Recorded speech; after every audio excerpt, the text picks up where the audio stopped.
আসসালামু আলাইকুম। আশা করি সকলেই ভালো আছেন। আজ কথা বলবো সন্তানের হেফাজত বা কাস্টডি বা গার্ডিয়ানশিপ নিয়ে। প্রথমত বলে রাখি, কাস্টডি এবং গার্ডিয়ানশিপ দুটি আলাদা জিনিস। কাস্টডি হলো হেফাজত, একটি সন্তান যেখানে সুষ্ঠুভাবে সুন্দরভাবে বেড়ে উঠবে তার কাছে প্রেরণ করাকে হেফাজত বলে, এবং গার্ডিয়ানশিপ মানে একটি সন্তান জন্মগ্রহণের পর তার উত্তরাধিকারী সূত্রে যে সকল অধিকার পাওয়ার কথা থাকে সেই অধিকারগুলো পাওয়া। তো এখানে অনেকেই অনেক ধরনের প্রশ্ন করেন যে বাবা মার মায়ের যদি অন্যত্র বিয়ে হয়ে যায় তাহলে কি সন্তান কার কাছে থাকবেন, বা 7 বছরের আগে ছেলে সন্তান এবং বয়ঃসন্ধিকালের আগে এবং পরে ছেলে ও মেয়ে সন্তান কার কাছে থাকবে, বাবা মায়ের কাছে না বাবার কাছে। আসলে এগুলো অনেক ধরনেরই এরকম প্রশ্ন আছে, কিংবা দাদা বা নানা কখন একটা বাচ্চার কাস্টডি নিতে পারে। তো এই সবগুলো প্রশ্নের উত্তরই আজকে দিব।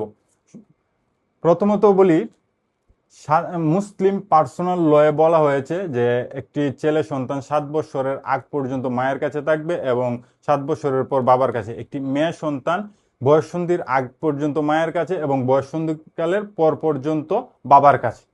কিন্তু আমাদের গার্ডিয়ানস অ্যান্ড ওয়ার্ডস অ্যাক্ট 1890 সনের সেকশন 7 এবং 17 অনুযায়ী বলা হয়েছে যে একজন সন্তানের যে জায়গায় সুশিক্ষা, মানসিক বিকাশ, শারীরিক বিকাশ এবং পরিবেশ সব কিছু ভালো পাবে, সেটি বাবা হোক, মা হোক, নানা হোক, দাদা হোক, যার কাছে সে সর্বোচ্চ সেফ থাকবে তার কাছেই আদালত কাস্টডি দিবে।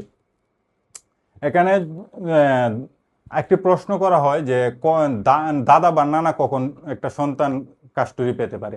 দাদা এবং নানা তখনই পেতে পারে যদি কোনো বাবা মা মাদকাসক্ত বা বাজে কোনো নেশায় আসক্ত হয়ে যায়, কিংবা সন্তানের ভরণ পোষণ করতে তারা অপারগ হয়। তাহলে তার দাদা অথবা নানা, যার কাছে কোর্ট সবচেয়ে বেশি স্যাটিসফাই হবে, তার কাছেই প্রেরণ করতে পারে।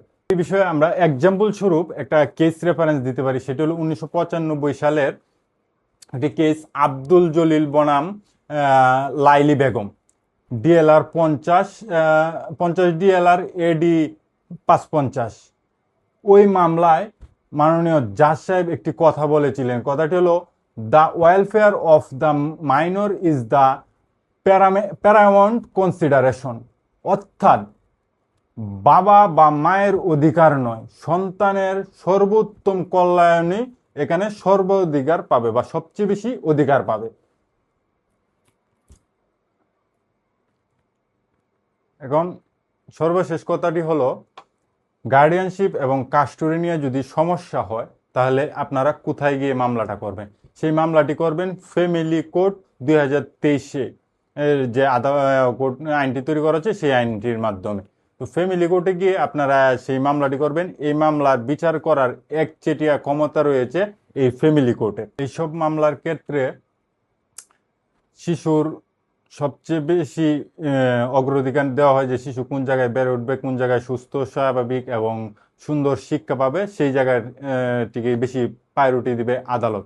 তো এই ক্ষেত্রে আমি একটা কথা বলবো আপনাদেরকে, বাবা মা, দাদা দাদু যেই এই কাস্টডি নিয়ে আবেদন করবেন বা এইসব মামলা করবেন, আপনারা আগে নিজের পার্সোনালিটি, নিজের অবস্থান সুস্পষ্টভাবে কোর্টকে উপস্থাপন করবেন। কারণ কোর্ট সবচেয়ে বেশি দেখে যে কার কাছে সন্তানটি সেফ, কার কাছে সবচেয়ে ভালো সুশিক্ষা পাবে, কোর্ট তার কাছেই প্রেরণ করবে।